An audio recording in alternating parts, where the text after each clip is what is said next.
Okay, good afternoon. We're still going to have people filing in, so we'll be monitoring that. If you haven't heard my friendly reminder, please come in, get settled, and mute your microphone. We will accept questions and answers through the chat at the end of the session. But without further ado, I'd like to move on to our final session today, Reinventing Cities, Trends, Challenges, and the Role of Mobility Services. We've talked a lot about different market segments, and David and Jason are going to give us a little bit of a different higher level perspective, but also a deep dive into what that looks for us.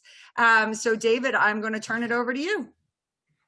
Fantastic. Thank you, Rachel. And good afternoon to everyone. We're thrilled to be here today and sharing with the entire crowd here gathered some information around mobility, obviously changes that are happening with COVID and opportunities that we would see relative to parking, and how we can think differently about partnership and technology. So in terms of our learning objectives for today, we plan to highlight some of those ongoing and changed urban mobility trends through the lens of various sectors, and to also think through the technology and partnerships that are driving some of those changes, really with a focus on how we can best collaborate as an industry, as a sector, and potentially to collaborate outside of our traditional silos of partners and of clients and other groups together.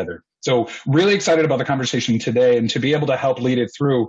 I will be facilitating today. My name is David Leopold. I'm Director of City Solutions at the City Tech Collaborative. We'll speak a little bit more later, but my role is around managing our solution development process, focused on bringing cross-sector partners together on complex urban challenges.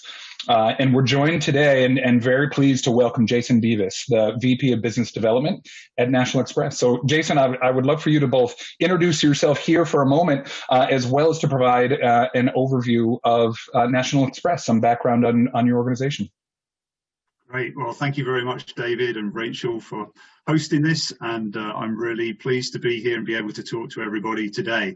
As David's already said, I'm the VP Business Development at National Express Transit. I've worked in the travel and transportation sectors for about the last 20 years. And my main focus in recent years has been trying to encourage more people to use public transportation, both through commercial partnerships to increase the distribution of the product itself, but also utilizing new technologies to make booking and traveling by public transit a lot easier for people. I've been at National Express for the last 7 years. You can probably tell from my accent that I'm not local to the US.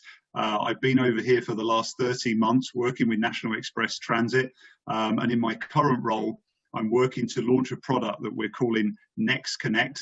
Next is the abbreviation we use for National Express Transit, NEXT.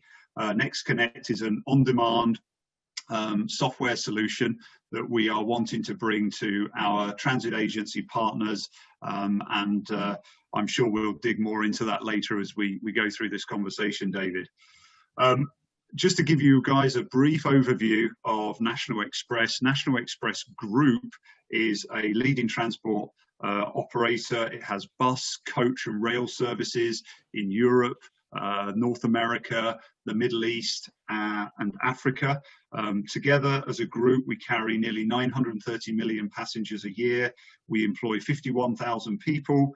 We have a fleet of over 32,000 vehicles and generate just over $3 billion in revenue a year. In North America, we are split into two divisions. We have a school bus division that operates school bus transportation and a transit division that, by its name, operates transit services. The transit division is split down into what we term adult transportation services, such as urban transit bus and paratransit services, sometimes called dial-a-ride services.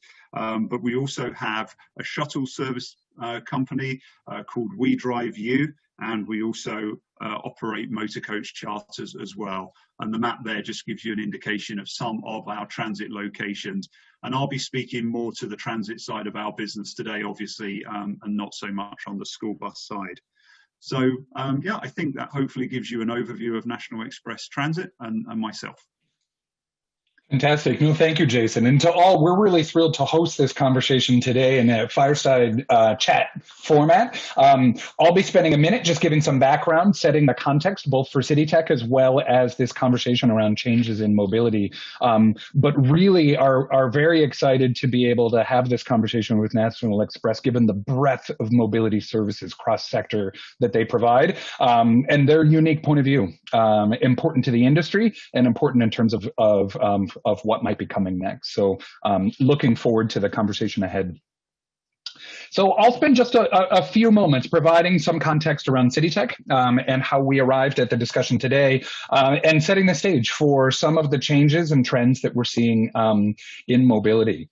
I think relevant to our point of view, both in terms of CityTech and National Express, is the role that CityTech plays within this sector. We're an urban solutions accelerator, specifically focused on challenges that are too big for any one organization to solve, but where many may play a contributing role.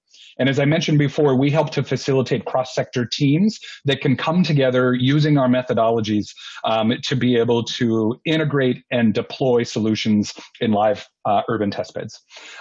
We focus on a wide variety of areas, advanced mobility certainly included in, we're focused as well on public health, connected construction, and really industries in cities where technology can play a role in transformation. So we're born and raised in Chicago, but certainly work much more broadly through our partner cities overall.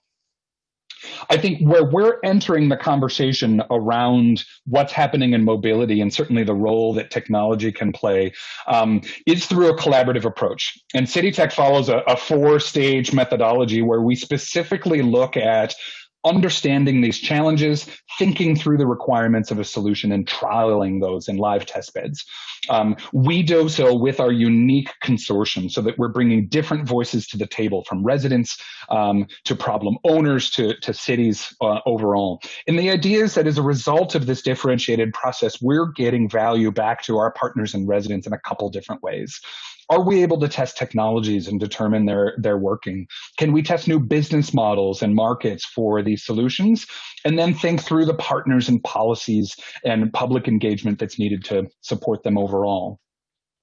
We do it with a broad consortium of partners, some of our more active members and philanthropic partners listed here on the left. And we're thrilled to highlight specifically National Express as one of those partners, leading with other technology firms, mobility providers, cities, and foundations, as well as a larger consortium of solution participants that help us to achieve this work overall. As I mentioned, we work in a couple of different areas, but what we want to highlight today are the trends that we see happening within our work on advanced mobility, and specifically a subset of work that we're doing in parking in our Millennium Gateway Innovation Lab. To share more of those details, we set about with our consortium partners about a year and a half ago, looking at mobility overall and the larger trends that technology is making within the industry itself. And our consortium of partners is moving forward a roadmap that includes everything from automation, freight, transit, and we're looking at the implications of smart infrastructure and multimodal connectivity really towards a single vision around how do we reduce friction and create a more seamless transportation system for people and goods in cities. And this is the broader framework and changes that we're seeing being driven by technology within the sector overall.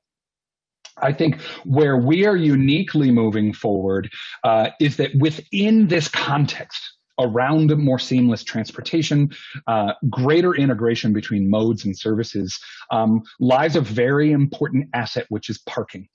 And parking as real estate, actually, as many here know, has a phenomenally large market size and is positioned around many different shifting priorities and customer behaviors that we're seeing happen overall. And we see parking changing in parallel with mobility, knowing that technology is driving some of these changes, but also seeing that there is no company, no solution, no partner that in fact has all of the answers. And for that, we feel that a collaborative approach is very important. And within our advanced mobility initiative, have, together with partners, created the Millennium Gateway Innovation Lab. And we're really looking to look at parking assets as around three goals. How do we integrate parking more fully into transportation systems, the surrounding movement happening in our communities? How do we look at running the garages in a better way through smart infrastructure? And then how do we think about value add services in different, more creative uses of space? That's how we approach collaboration and innovation within mobility and parking. And we deploy against that not only our patented, not patented, we feel it's incredibly differentiated solution development process, our cross-collaborative innovation and stakeholders, as well as a very unique test bed located here in Chicago as representative of the industry, as a lighthouse facility, the Millennium Garages with 9,000 spaces and 3.8 million square feet, a very significant and notable facility within our country's network. So together with the leadership and vision from Rick West and Millennium Garages and founding members SB Plus and Arrive, we've been able to collaborate with professional organizations, municipalities, as well as strong supporting technology partners to think about and evolve how we innovate within parking and how we do so within the context of what's happening more broadly within mobility. And this really is our starting point for the conversation today around what we can collaboratively do together and what's happening in mobility that we should be talking about that certainly has implications for parking overall. So for our conversation, and I'll be pivoting over to Jason in just a moment, we'd like to talk about two topics. The first of which really is around what's happening in mobility. What do we see as the ongoing trends, and what are changes that we're seeing from COVID? And then we'd like to talk a little bit at the end around a series of questions that are focusing more on implications for parking and how do we connect those dots in a meaningful way moving forward for collaboration. So CityTech is in a very unique view to look at mobility changes given our cross-sector engagement and the vantage point from our diverse partners. And we really see two major things going on right now. Obviously, some are very obvious and others are a little bit more subtle happening. The first is a trend that we've seen pre-COVID that we feel will sustain post-COVID and beyond. And what we find is that certain core technologies around sensing, around analytics, and around predictive machine learning and other capabilities is changing industries to be more demand responsive. We've seen this in energy. Water is headed in this direction. Transportation certainly is no exception.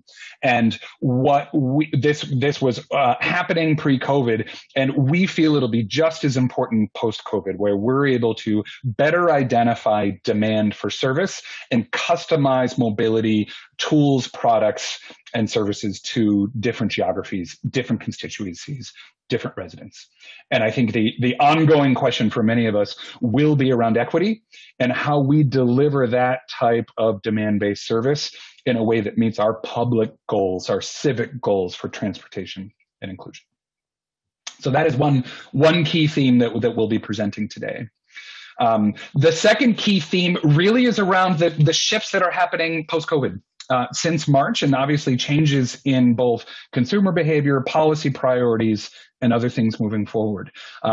We have all seen and are experiencing a rebalance of mode use. Which vehicles are being used the most in our cities and in our communities? We're seeing rideshare declines down 60 to 70%. In Chicago, across our 3 service boards, we're seeing public transit use going down up to 70% in different cases. So a significant shift in how much people are moving and what they're choosing to use when moving. There's a change in the economics of what we're seeing in terms of public transit and government support. Most recently, transit agencies are collectively calling for $32 billion in federal support to continue operations, and if not, are looking at fare service cuts of up to about 40%, which would change significantly the role and impact of transit in our communities overall. Although these numbers are down, there are still riders on public transit and traditional services, 30 to 40%, depending on which communities are being served. And in fact, the need and importance of moving critical care and frontline workers around, as well as core accessibility and services for communities and individuals that need it, remains important, and how that's delivered. And that leads to, I think, a lot of focus on heightened cleanliness, heightened sanitation, and other priorities that were not as transparent or not as in demand pre-COVID as well. Finally, two things to touch on. Dynamic infrastructure. We're seeing our infrastructure being used in different and creative ways. We've seen from NACTO, the National Association of City Transportation Officials, and others, guidelines on how to reconfigure streets. Parking being reduced or relocated to allow for sidewalk cafes. Layouts from everything from in-street schools to markets to play spaces and other things, as we look at how to repurpose those spaces within our communities to COVID demand needs. And then finally, around electrification and climate impact. This remains a significant important, and we're seeing a lot of prioritization of this transition in terms of mode and vehicle as well. We've seen that California as well is looking for all vehicles on streets to be fully zero emissions by 2045, which is an incredibly aggressive goal that will impact not only their policies, their mobility, but their grid infrastructure at the same time. So that provides to the group a little bit of context, both in terms of, again, how we're approaching the dialogue, some of the macro shifts we're seeing in the industry around demand-based focus, driven by underlying technologies, as well as some very discrete and immediate changes that we're seeing in transportation and mobility. So following this introduction, Jason, I'd like to pass it to you and sort of ask the question more broadly of this summary. What are you seeing from the National Express side, and how do you see these impacts in terms of your operations? Yeah, sure. Well, thank you. So yeah, we're certainly seeing the same things in terms of mode utilization. Transit was regressively for us, I suppose, in a slow decline before COVID. COVID has certainly accelerated that trend. We also saw a drop down to about 20 to 30% of normal ridership levels. And they've recovered slightly since the summer. So we're now back to kind of 50 to 60% levels.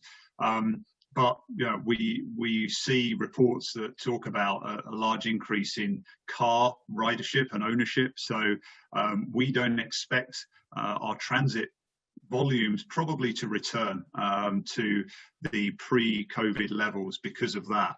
So that certainly creates challenges for us. And of course, on our corporate shuttle side, we had customers like Facebook and Google and Tesla and people like that.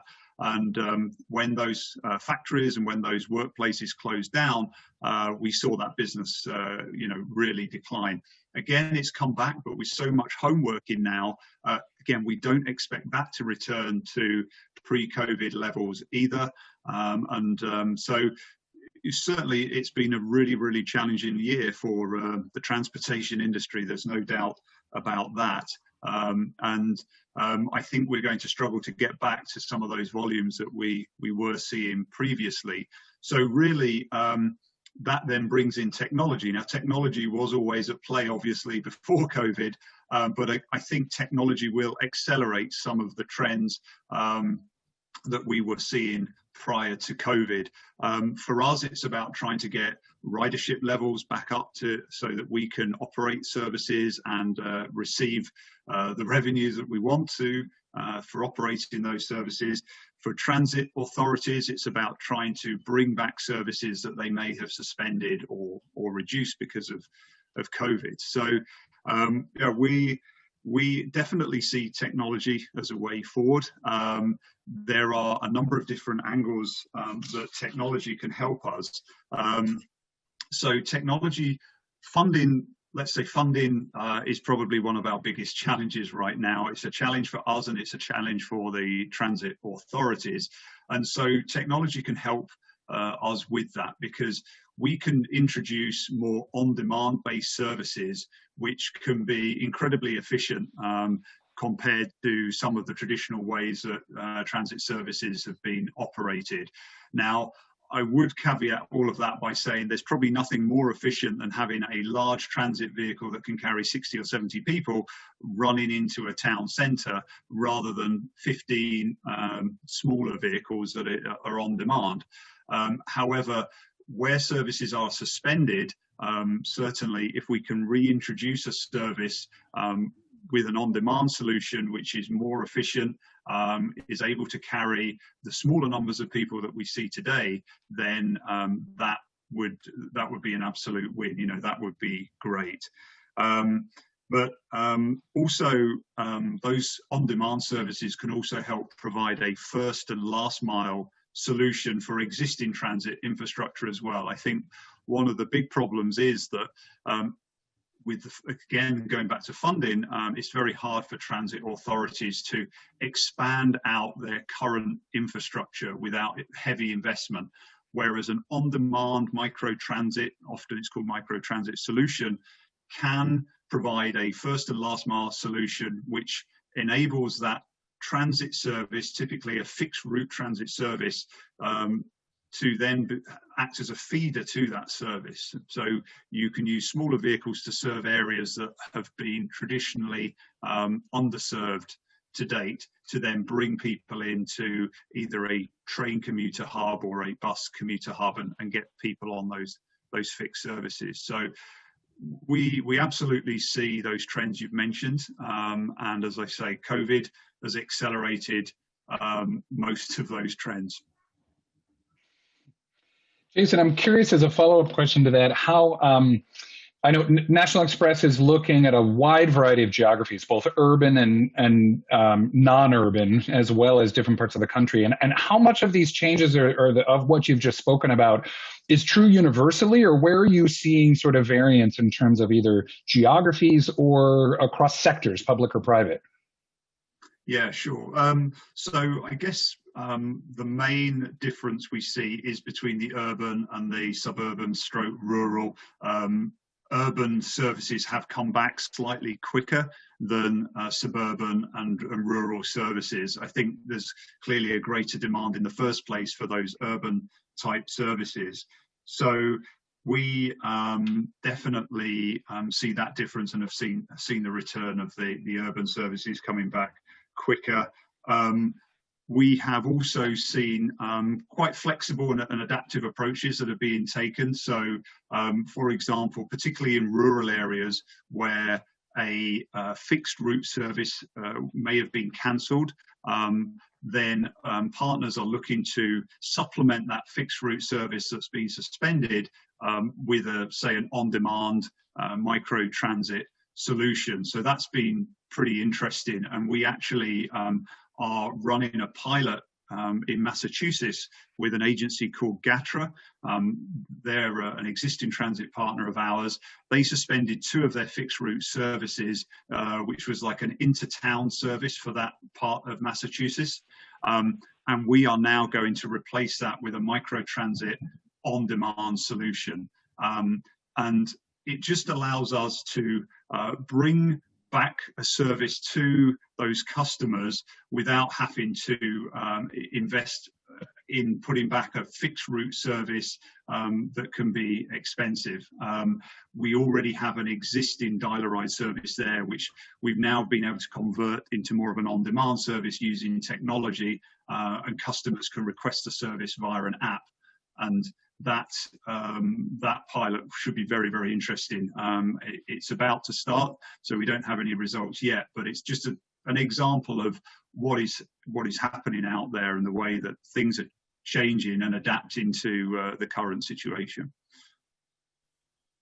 Well, that's interesting. Well, and I'm wondering, given the adaptation that you just talked about, you know, the GATRA is a great example and several others, but if you have a sense of or could share what you now see as the primary either challenges to be solved or innovation topics that that National Express is working on, decisions to be made, so to say, in the next in the coming weeks and months. Yeah, absolutely. So I think our primary goal really is to develop more flexible solutions. We've been very good in the past at operating paratransit services and fixed route services, but they just are not integrated with other transport modes. And this is one of the biggest challenges I think that transit authorities face, and that we need to help them provide a solution for. So we are investing in this new platform called Next Connect. We're working in partnership with a company called Spare Labs, who are based out of Vancouver in Canada. And their platform enables us to run our traditional paratransit and fixed route services, but it then also allows us to leverage, for example, a local taxi provider or a local TNC provider to then act as an overflow if we have peaks, or extend our hours of operation without having to extend the use of our own vehicles and our own drivers, which comes at quite a cost. The solution can also provide a first and last mile connection, which I already mentioned is a great way to get people fed into existing fixed route and paratransit services. So that's certainly one of the main things that we want to do. The technology as well also can be a cost-saving measure. So, for example, today we have call centres where people can call in and book rides. They typically have to book them in advance, but this technology allows us, or allows the customer, I should say, in the palm of their hand to have an app where they can book their ride, pay for their ride, see where their ride is, just like we use Lyft and Uber today. And the beauty of bringing this technology into a paratransit service, and I saw one of the questions pop up there, is it makes it more equitable. You know, why should somebody that's disabled or has medical needs have to pre-book that service, which is what they have to do today? Typically, you have to book a day, 24 hours in advance. You can't just demand a service when you need it. And I think technology plays a key role in making services more equitable, because it will bring in this on-demand element to the service, and give the power to the customer to book and travel when they want to.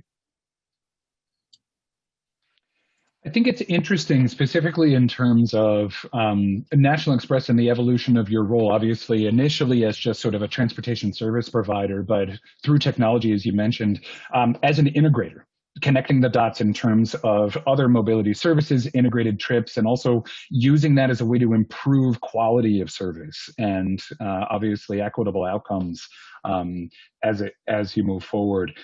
One of my questions for you about the broader changes that you see happening in mobility is, where do you see others' roles changing? So as we go through both expansion and contraction within some very established players, including rideshare, including public transit and others, where do you see that movement, and where do you see sort of the opportunity around the changes for the organizations that have been longtime participants in transportation? Yeah, that's a great question. So I think this is a big challenge for the transit authorities. Number one, you know, they have the funding crunch, but they have to adapt and find new ways to offer services to customers, and better ways, frankly, to offer services to customers.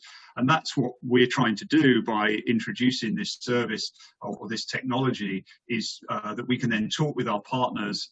Some of them are incredibly proactive, and some transit agencies are already investing in this new kind of technology that can allow them to provide microtransit on demand, fully integrated services, and that's great to see. Others need encouragement, and that's where we're trying to help out. I think operators such as us, we need to adapt here. We are, like I said at the beginning, we're in a market, an industry that is seeing decline in ridership. You know, public transit is not seen as an attractive mode, and we need to try to change that. The rise of the TNCs over the last few years has been great for many people, but I have seen reports that it's led to significant increases in congestion in certain cities because we're taking people out of perhaps traditional larger transit options and into these TNCs. So,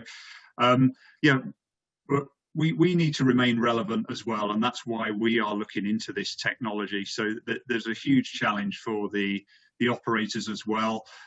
We're seeing the rise of these on-demand transit mobility as a service providers. So you have the likes of VIA, who a well-known name, and Spare Labs and TripLock and Route Match and people like that, who are all now trying to develop platforms that integrate well with other platforms, so that you can offer more multimodal type services. And we saw, I think it's Uber, I'm going to maybe quote it wrong now, Uber or Lyft's, I think it was Uber's acquisition of Route Match. And, Route Match is a traditional paratransit service provider. And I think the lines between traditional providers of paratransit services and fixed route services and now TNCs is definitely going to blur, and there'll be a lot more crossover. So it's definitely a changing market, and it's a kind of an adapt or die type situation, I would say, particularly for the operators.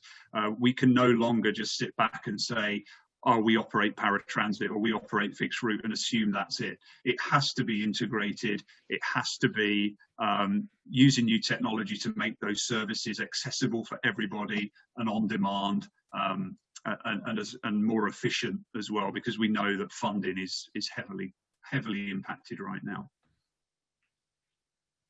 No, those are excellent points, and the mandate for change, and then I think the amount of change that's happening both proactively and reactively, I think, we have not seen in recent years, decades, I would say, within the transportation sector. And I think, quite frankly, there's a lot of uncertainty for customers and for riders around how to move around. What does good look like? What does my safety look like? And how do I do so in a way that makes most sense for me, my community, in my city, if applicable. One of the things that I wanted to be sure to touch on today, and I don't know if you have a perspective on this as well, is just around that change management. And how, given the amount of change that you're talking about from a mandate point of view, how do you best communicate, even within your own organization, around that need for change and that certainty, that communication? And then how does that also translate externally to your customers in a way that sustains those relationships productively moving forward? Yeah, that's a good question. So we internally, we decided to rebrand. We launched a project team that would manage the rebranding and the promotion of this new technology. We created internal communications. We were lucky. We had a very supportive exec board, who really helped us and supported what we wanted to do. But yeah, the internal communication piece was critical, getting people on board with that, accepting that we had to make these changes. I'll be very candid with you that it could have been a very tough sell, because what we're essentially saying to people is we can operate these services more efficiently if we introduce more on-demand type solutions. And if we farm out some of our work to TNCs, it's going to save the transit agency money.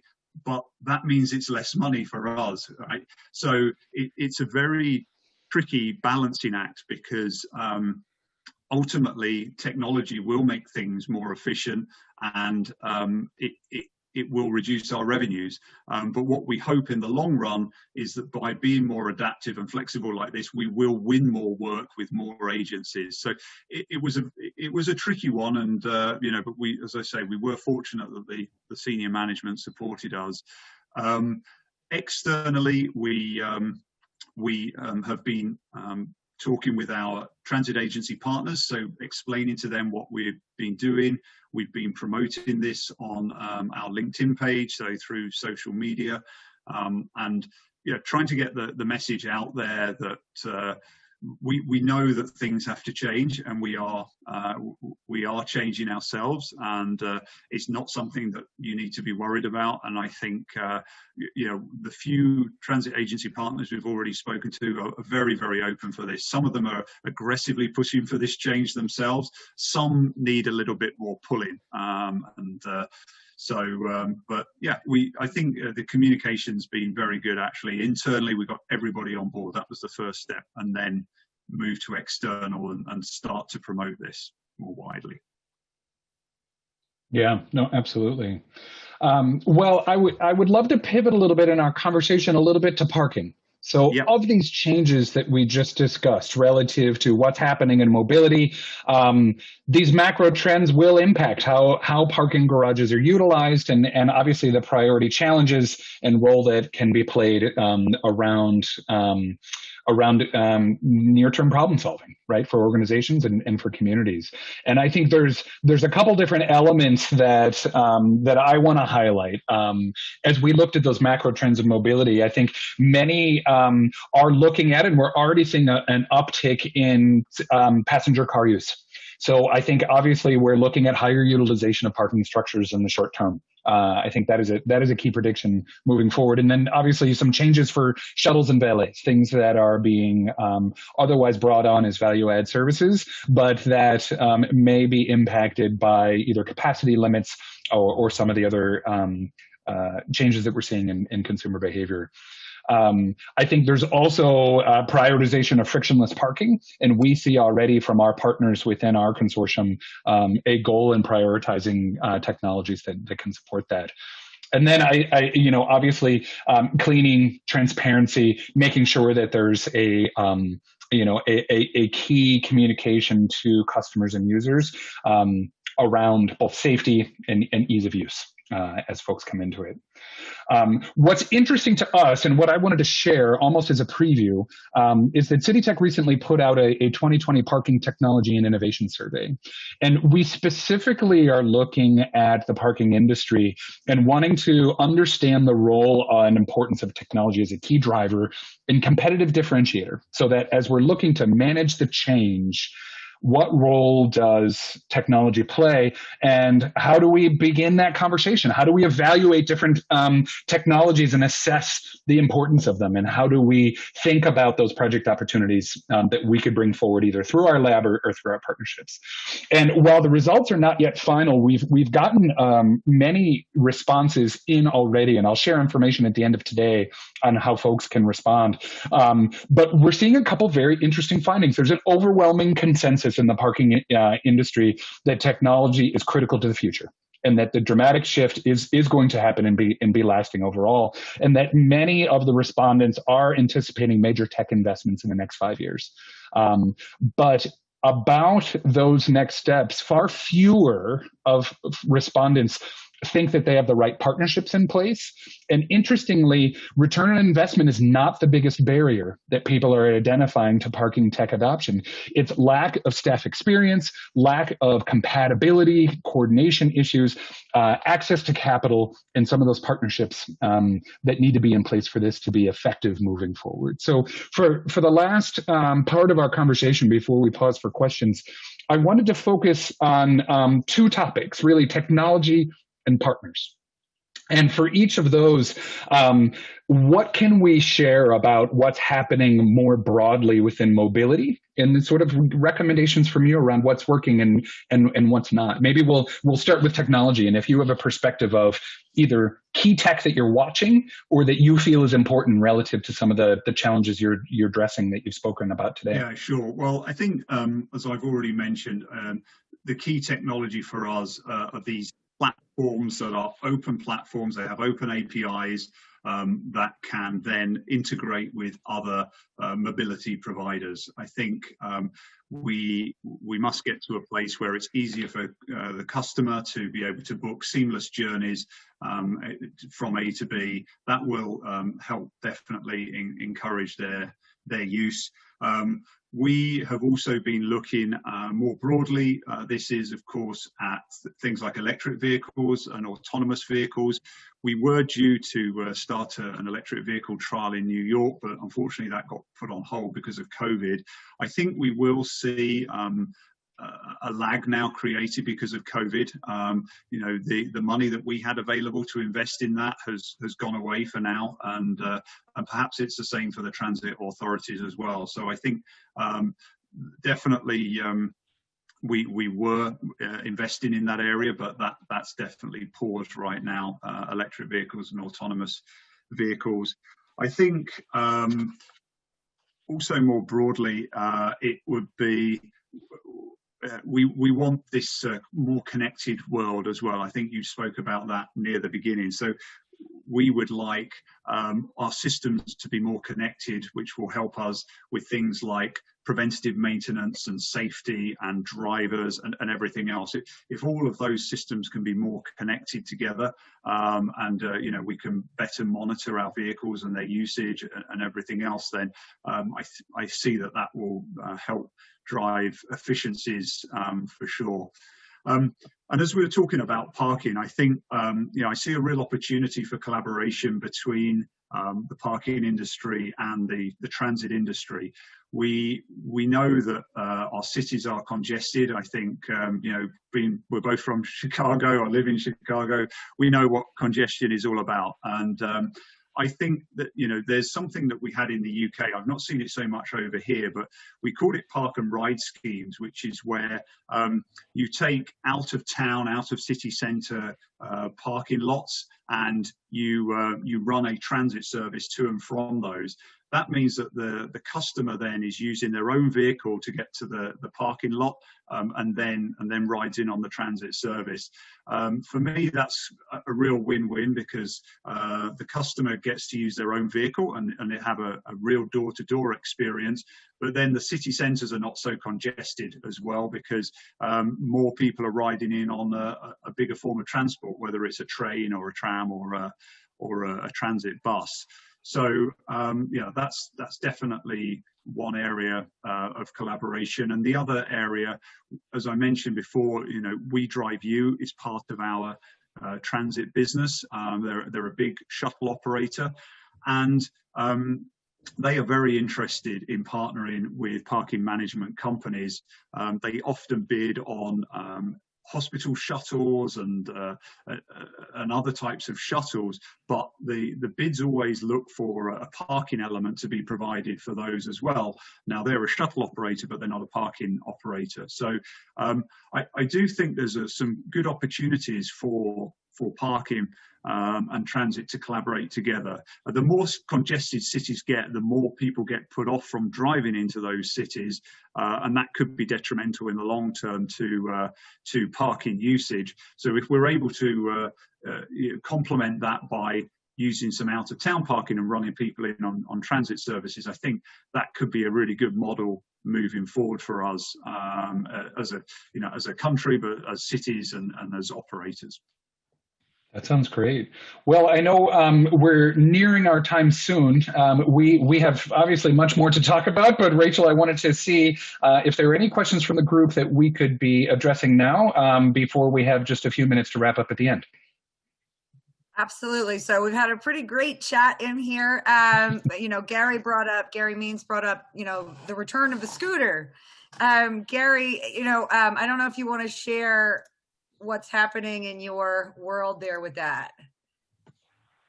Well, in Lexington, we partner a lot with University of Kentucky. Actually, they drive the boat most of the time, but they've selected one vendor for on-campus, which is Bird. I guess I know it's okay for me to say that.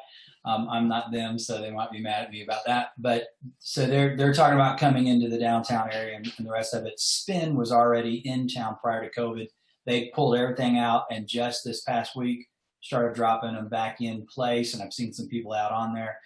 And you know, we had just started what I thought was a pretty forward-thinking opportunity. I've shared with some of our friends in the industry that I wrote my first scooter parking tickets just prior to COVID. We have some teeth in our program here with if they stay more than 24 hours in an area that they shouldn't be parked, that the scooter entity can receive a whopping $500 citation. So that was kind of the first that we got to do. So it was just up and running in the fall, then kind of winter weather hit, and then COVID. So we really don't have a lot of experience yet, but we're certainly as a community hoping, like Jason was talking about earlier, that it really supplies a first and last mile alternative. There's a lot of off-campus housing that students are starting to use, although again, there's always that argument why walking would have been better physically, but anyway, that's there for them. Maybe you can leave for class a little bit later and hop on a scooter.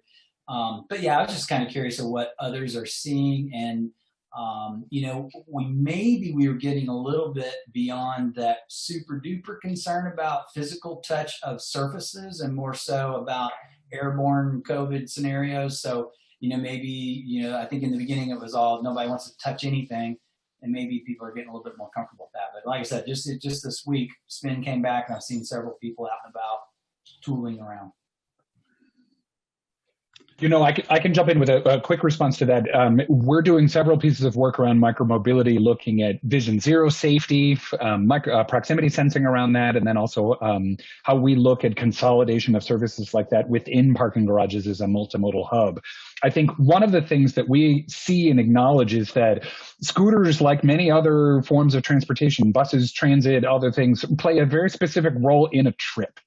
And I think there's broad acknowledgement that you're not going to take a scooter all the way to the airport, for example, right? There's other ways that you may sort of change from mode to mode.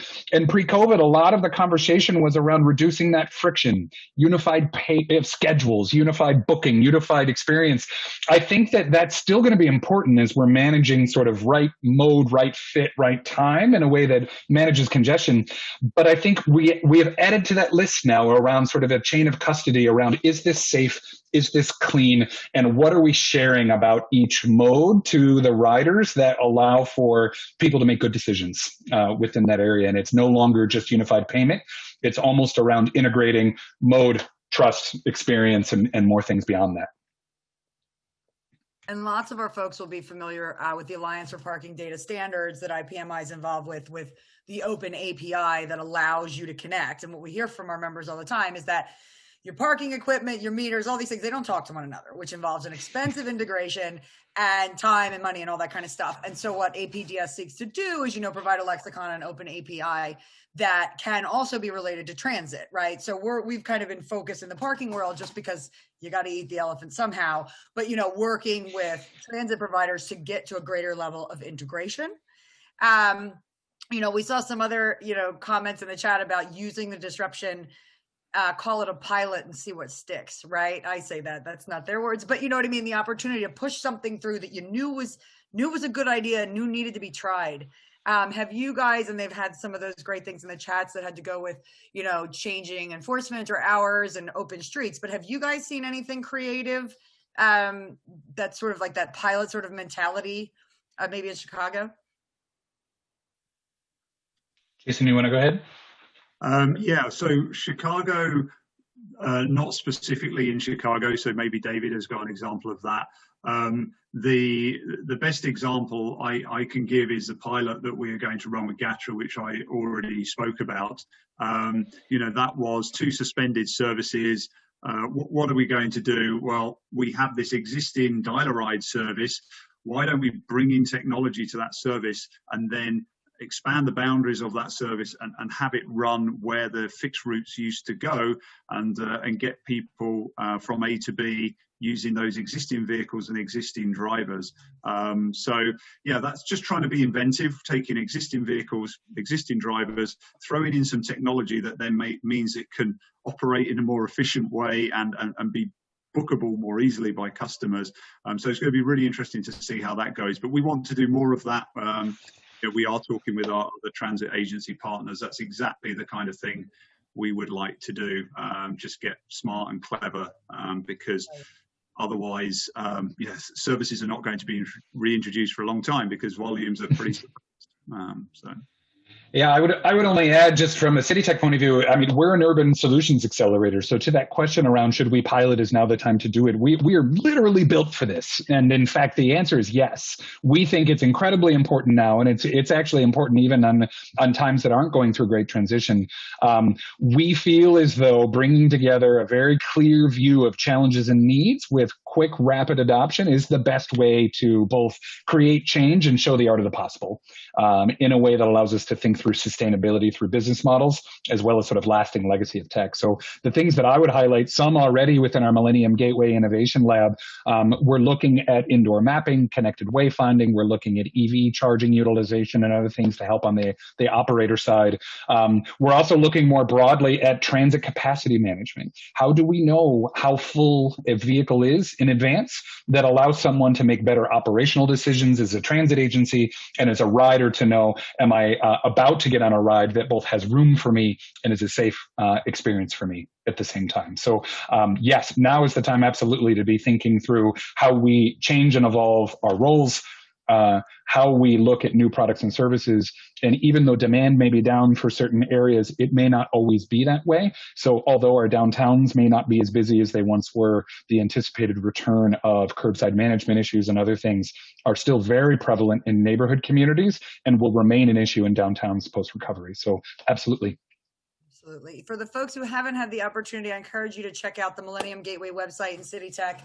They're all over the place. They're in health, sustainability, congestion management, you name it. If it's something you're passionate about, I'm pretty sure they're talking about it. So, you know what I mean? Right here, we're diving into transit and the connections there, but I encourage you to take a look at that. So we've got about 9 minutes left. So what I was going to say to you, David and Jason, I don't know if you would just want to take a few moments, have some closing words or thoughts for your panel and your experience today. Absolutely. I'll share just two quick opportunities. I want to make sure that we have these out in front of the group, and then Jason, I'll ask for your sort of final thoughts that you would share with this group. Thank you for the plug to City Tech. National Express, our other consortium partners, and our entire group would love to collaborate with you and obviously learn more about how we can move forward and take advantage of both the macro changes that are happening and then the micro improvements that we can make overall. So please find out more about City Tech, our parking work, and National Express and the websites listed here. There are also two immediate opportunities that we encourage folks to both look into and participate in. For this conference, we've extended the deadline for our 2020 Parking Technology and Innovation Survey. So you have until the end of this conference to submit your views on what's going on in the industry and priorities for moving forward that will impact not only our consortium work, but our leadership within the industry overall. So please encourage you to click on this link here and participate in that. Third, I will highlight here, we have just announced a very exciting testbed challenge at the Millennium Gateway, looking specifically at innovations within mobility, parking, as well as alternative uses for parking real estate itself. So I encourage you to submit your ideas, your technologies, your pilots, your passions through this link here, and we're excited to collaborate with you and our other consortium partners around it. So look forward to hearing from you through these channels, but both Jason and I are available for follow-up dialogue through the details provided here. Jason, I'm wondering if you have any final thoughts, final words that you would share with the group around what's happening in mobility and the opportunity for parking. Yeah, absolutely. So I think the one message I really want to get across is that I don't think parking and transit need to be competitors. I know that's probably the traditional view. I really see that as things move forward, you already have states like Florida, like California, like New York, who are going to get quite aggressive on, congestion and the environment, etc. And I see this great opportunity where the parking infrastructure already exists, and we have the buses. And if we were able to combine those two resources, I think we could help address many of the problems that are going to be facing cities and are already facing cities. So, I would really encourage you guys to reach out, and if you think there are good opportunities in your area, we would be very happy to talk with you. And as I say, specifically, part of our business, We Drive You, is really looking for parking management partners that they can work with and jointly bid on particular opportunities. So yeah, no, I see a bright future for both of us, and I'm sure we can help each other out as well. And just like to finish by saying thank you for your time and allowing me to come on and talk. It's been really interesting. Fantastic. And I'll only close by sort of sharing our view at CityTech. You know, ultimately technology is changing industries throughout our country, throughout our world and our society, and certainly consumer expectations. So we firmly believe that in fact technology itself, unvetted or itself in and of itself, is not the answer, and that collaboration is required. There is no one organization who has the key to what the future of mobility will be, let alone parking or any of the other industries that importantly touch these two sectors. So we feel that collaborative conversations are not only important, but required, where we can set the goals for how technology will be used and how it can be put to service around the changes that we are looking to make in our organizations, as well as to meet the goals that we've set for our communities. How can we do that collaboratively together? And certainly we provide an avenue for that, or are thrilled to collaborate in the future, and obviously to keep the conversation going around the changes that are happening and what we're collectively doing to address that challenge. So really looking forward to it, and really want to thank the conference organizers, IPMI, as well as the group here today for both the time, the opportunity, and the excitement about these topics moving forward. Thank you. Thank you so much. So, David, if you'll get me a little something, I can send that out to our folks. I don't want the other folks who weren't in this session to miss the opportunity to participate in those programs and do the survey. So we'll make sure we get that word out to them. The group is tremendously collaborative. In my 6 years at IPMI, I've never experienced a community like this anywhere else. So you've gotten to know us a little better throughout the last year. But I did want to share that we want to get that news out for you. Jason, thank you. I think it's your first time sort of experiencing IPMI. I hope you had a wonderful journey today. To our participants, it was a lot today. I don't know about you all, but there was a lot to digest, and you only saw kind of half of the content, and we have more coming tomorrow. So what I would suggest is this. I know Sean said, get a good night's sleep, take a walk, eat your Wheaties, do all that kind of stuff. Definitely check your event guide for tomorrow. We will kick off at 1 p.m. Eastern sharp. I'm popping the event guide in case you didn't see it in the chat, but you will get a day 2 email just like you got today, a day 1 summary of what was happening. As I mentioned, we'll get those recordings. If you have any feedback, questions, whatever, shoot any of the IPMI team an email. Of course, me and Rita, happy to answer your questions. So thank you again to David and Jason, to all of you for joining us today, the first day of our Leadership Summit for 2020. I hope you have a lovely evening. Thanks so much. Thank Bye-bye. you. Bye.